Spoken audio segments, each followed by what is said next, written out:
OK, mais ça va. Il y a plein de choses là, qu'on pourrait parler pendant assez longtemps, Pierre, honnêtement. Là. Mais, tu vois, si on regarde des écoles de hockey traditionnelles, des écoles de hockey dans lesquelles moi j'ai travaillé auparavant, puis je parle vraiment pas de l'Académie de hockey McDo parce que je suis rendu entraîneur en chef là-dedans, puis le programme qui était déjà là était quand même très bien, là, puis il est excellent même. C'est juste que moi j'ai amené ma sauce à cause de vraisemblablement mes expériences personnelles, puis mon apprentissage personnel. Sauf que il y a des choses que j'ai toujours trouvées dans les autres écoles qu'on ne faisait pas, puis où on essayait de faire, mais que finalement, on dirait on s'en foutait un peu. Puis le temps d'attente sur une glace est tellement élevé, puis ça, vous allez le voir. Prenez le temps de regarder une pratique de hockey de n'importe quel calibre. On réalise pas que le temps d'attente peut être extrêmement long pour un jeune pendant un exercice. Ça veut dire qu'il va avoir la chance de le faire une, peut-être deux fois, mais après ça, il faut tout de suite que j'aille au banc pour faire un autre exercice. Lorsqu'on fait un exercice deux fois, là, t'as pas vraiment le temps d'apprendre quoi que ce soit. Tu as eu le temps de sentir un petit peu ce que tu faisais. Après ça, OK, là, tu commences à savoir mieux, mais tu n'as pas le temps vraiment d'appliquer ce que tu dois appliquer, les consignes qu'on t'a données. Puis, d'autre part, souvent, quand on va donner des exercices à faire, puis ça, je l'ai remarqué souvent, c'est faites tel exercice. Ouais, mais pourquoi? Pourquoi je la fais? Qu'est-ce que je dois. Sur quoi je dois me concentrer pendant que je fais l'exercice? Fait que ça aussi, ça arrive beaucoup. Puis ça, c'est des points généraux sur lesquels moi, je mets beaucoup de, je vais dire focus parce que je trouve pas le mot en français, excusez-moi, là. Ouais, ben, OK. Mais bref, c'est ça, tu sais. Fait que, il y a plein de choses qu'on pourrait parler, puis je pourrais rentrer en détail sur de la technique, mais juste pour que ça soit, tu sais, facile à comprendre, tu sais, pour tout le monde, du monde, monsieur, madame, tout le monde, là. Ben, OK, un exemple. En patinage de puissance, OK? Puis ça, c'est en lien avec le temps d'attente aussi, puis tu vas voir le lien. En patinage de puissance, exemple, souvent, on faisait genre une journée, un après-midi, OK, aujourd'hui, c'est l'après-midi patinage de puissance, le lundi. Yeah, yeah. Tu commences tout de suite avec ça. Là, les jeunes, ils n'ont pas de rondelle, ils n'aiment pas ça. Pourquoi? Parce qu'ils arrivent là à l'école de hockey, qu'est-ce qu'ils veulent, les jeunes? Ils veulent jouer avec la puck. Ils veulent jouer avec la rondelle. C'est la première chose qu'ils veulent faire. Puis c'est normal, c'est ça le hockey. C'est jouer avec la rondelle. Fait que, faut que tu les mettes dans un contexte qui vont avoir du plaisir pour qu'ils puissent avancer là-dedans. Donc là, c'est la première chose. Fait que si tu es capable de, premièrement, juste prendre ta journée de patinage de puissance puis la diviser sur ta semaine, à la place de tout faire un après-midi, on fait aujourd'hui, c'est patinage de puissance. Cette journée-là, c'est maniement de rondelle.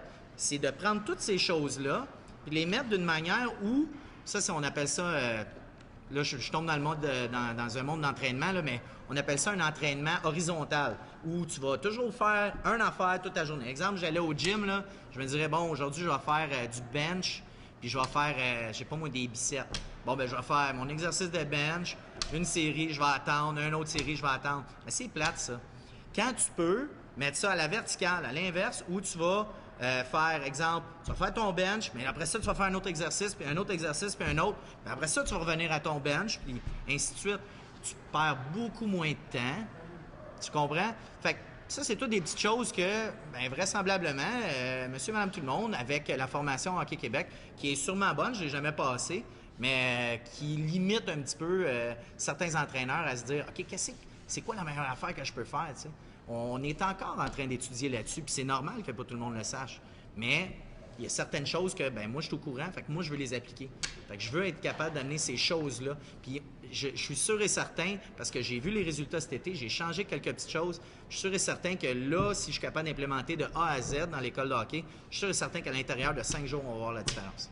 Moi, j'ai eu la chance de faire une émission qu'on appelait le Repêchage Belle il y a à peu près 4 ans. Ça fait longtemps, là. Une émission qui n'a pas super bien marché ici, mais ils prenaient des joueurs un peu partout au Canada, faisaient un camp d'entraînement style professionnel, avec tout là, qui venait. Il y avait Peter Twist, excuse-moi, qui est probablement le meilleur, je dirais, entraîneur sportif au Canada par rapport au hockey. Et puis, c'était un style d'entraînement comme ça qu'on avait fait. Je suis arrivé là-bas, puis je vais le dire encore en anglais, out of shape, là. J'étais vraiment pas dedans. En dans 6 jours, je me suis retrouvé dans une forme incroyable, phénoménale, comme je me suis jamais senti toute ma vie. Mais 6 jours, c'est pas long, mais ça se fait. Ça veut dire que, j'ai travaillé fort aussi, mais ça veut dire qu'il y a une manière de faire les entraînements pour que ça devienne vraiment productif. Maintenant, pour les jeunes, c'est de le rendre amusant. C'est la petite chose différente comparativement aux adultes. Fait que moi, j'essaie d'amener ça. C'est pour ça que j'appelle ça des entraînements ludiques. On va faire du jeu par la suite. Le jeune, il va triper, il va avoir aucune idée qu'il est en train de travailler tel muscle, il est en train de travailler tel muscle en même temps. C'est un petit peu ça. Qui est la première chose qu'il doit avoir. Exactement. Fait que ça ressemble à ça. D'autres questions, Pierre? C'est une bonne question. Donc, juste parler vite fait là, du tournoi Bantam Midget Junior qui va débuter cette fin de semaine du 9 au 11 janvier et du 16 au 18 janvier. Donc, les 2 prochaines fins de semaine. En fin de semaine, on va avoir droit au Bantama, Midget A et Midget 2C. Midget 2C, c'est la première fois qu'on en a là, depuis une dizaine d'années ici au tournoi. Donc, 5 équipes qui vont se disputer les honneurs. On parle de Charlevoix qui va représenter la région.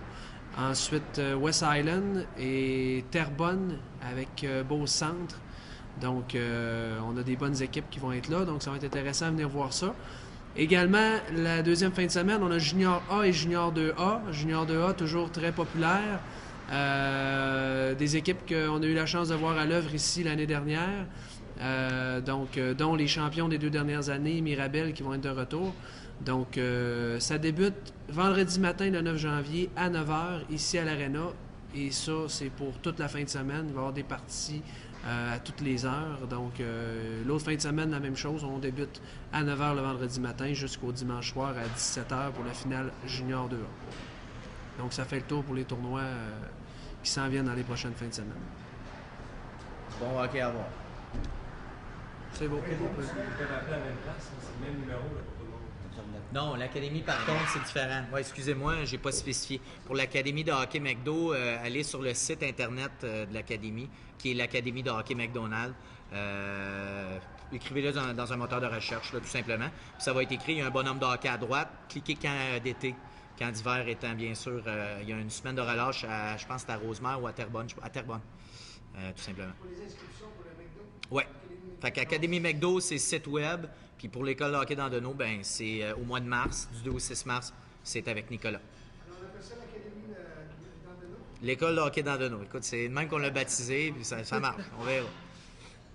Sinon, il n'est pas bon, dites-moi-le, on le changera. On n'a pas confirmé. Pour l'académie, on ne sait pas qui va venir encore.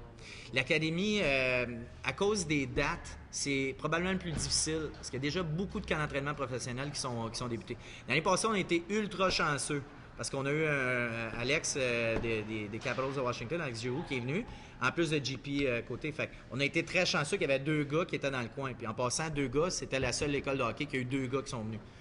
Habituellement, c'est un avec Joël qui venait. Mais là, il y en a eu 2 qui sont venus une journée, plus Joël qui est venu. Donc, Charlevoix a été choyé par rapport à ça.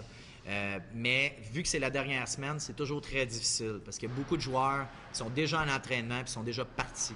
C'est rare les gars qui ne sont pas partis. C'est souvent des gars qui ne sont pas sous contrat et puis ils ne savent pas trop, mais ils s'entraînent pareil. Puis ces gars-là, au Québec, c'est rare. Il n'y en a pas de tant que ça. Fait que c'est difficile.